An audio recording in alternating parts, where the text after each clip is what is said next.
Bonjour à toutes et à tous, Pierre l'haltéro-ostéo pour la vidéo du jour. Comment contrebalancer, compenser les effets du squat.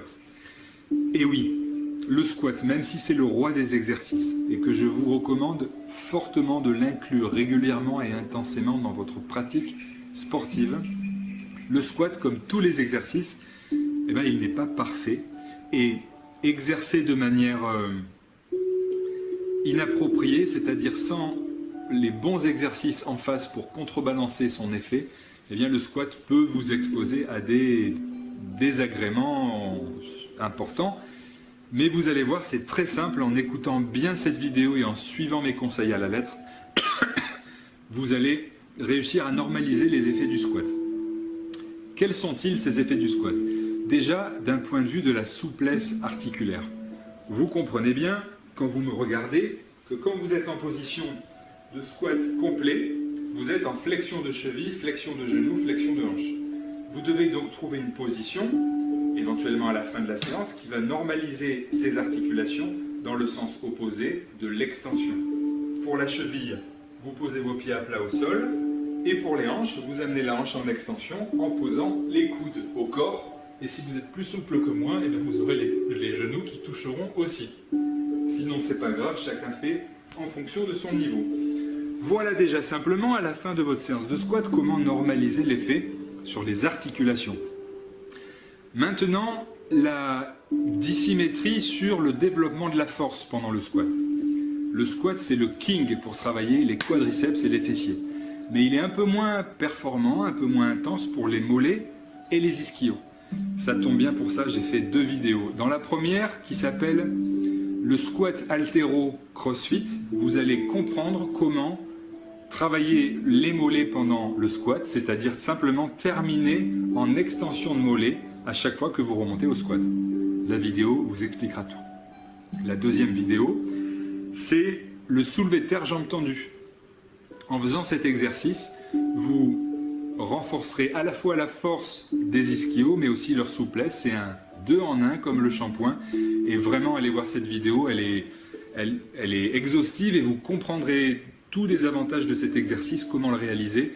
C'est quelque chose à absolument ajouter dans votre routine hebdomadaire de squat, du soulevé de terre jambes tendues. Enfin, les contraintes verticales.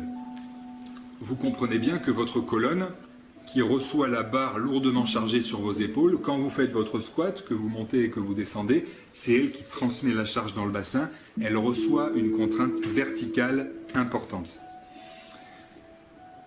Qu'est-ce que ça a comme conséquence? Ça a que quand vous faites des séances de squat intenses, longues, lourdes, encore plus si vous êtes déshydraté, à la fin de votre séance de squat, vous allez perdre un peu de hauteur, vos disques vont se tasser. Je vous assure, vous le sentez nettement dans votre corps.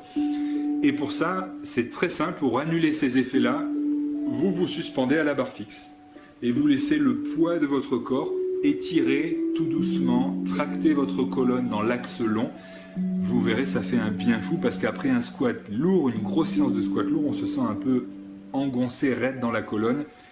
C'est à cause de ça. C'est à cause aussi d'une autre chose qui est la suivante. Votre dos, quand vous descendez au squat, pour pas plier en avant, tous les muscles paravertébraux, les muscles qui sont à l'arrière de la colonne vertébrale, se contractent très très très très fort pour éviter que la colonne penche en avant. Et cette contraction très très très forte quand vous avez lourd, à la fin de la séance, elle a besoin d'être relâchée. Pour ça, un exercice très très simple. Vous faites ça en position assise ou debout éventuellement. Et simplement, vous faites des rotations avec de l'amplitude, un rythme confortable, sans douleur.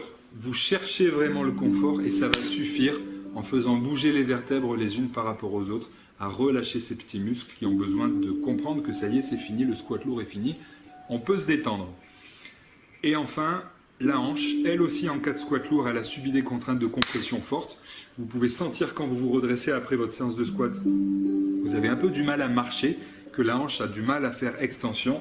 Pour ça, je vous rappelle l'exercice 2 en 1, cheville, hanche, vous vous penchez en arrière et ça suffira dans la pratique à compenser l'effet compressif du squat dans la hanche.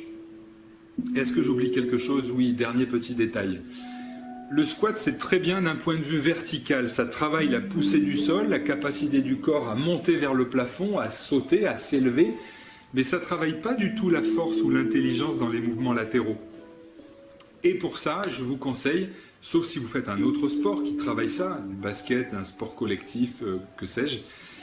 En tout cas, moi, je fais, en dehors du footing et de la muscu et de l'haltéro, je fais rien d'autre de manière très régulière. Donc, j'entretiens l'intelligence articulaire de ma cheville de deux manières. C'est ma proposition. La première, quand vous faites votre footing, votre cardio, eh bien, choisissez plutôt une piste avec des cailloux et des inégalités pour que votre cheville soit obligée de travailler et de s'adapter. Et enfin, la deuxième chose, je vous montre ce que je fais moi. Je travaille accroupi, déjà pour travailler la souplesse de ma cheville, mais aussi en faisant des mouvements dans n'importe quel sens, à droite, à gauche, en avant, en arrière. Eh bien, je fais travailler, vous voyez, ma cheville qui est obligée d'ajuster constamment la tension de tous les petits muscles du pied pour que je reste en appui sur la pointe de pied. Voilà une manière efficace, 2 en 1, de travailler à la fois la proprioception de votre cheville et la souplesse de votre cheville, puisque cette souplesse-là est importante pour pouvoir descendre en squat complet. Ça fera l'objet d'une autre vidéo. Je vérifie sur ma fiche pour voir si j'ai rien oublié. Je pense que c'est bon. Et donc, je vous annonce la prochaine vidéo qui sera comment réaliser un squat complet. C'est pas la majorité qui arrive à faire un squat complet. Pourtant, je vous ai développé dans une autre vidéo à quel point c'était important et pertinent.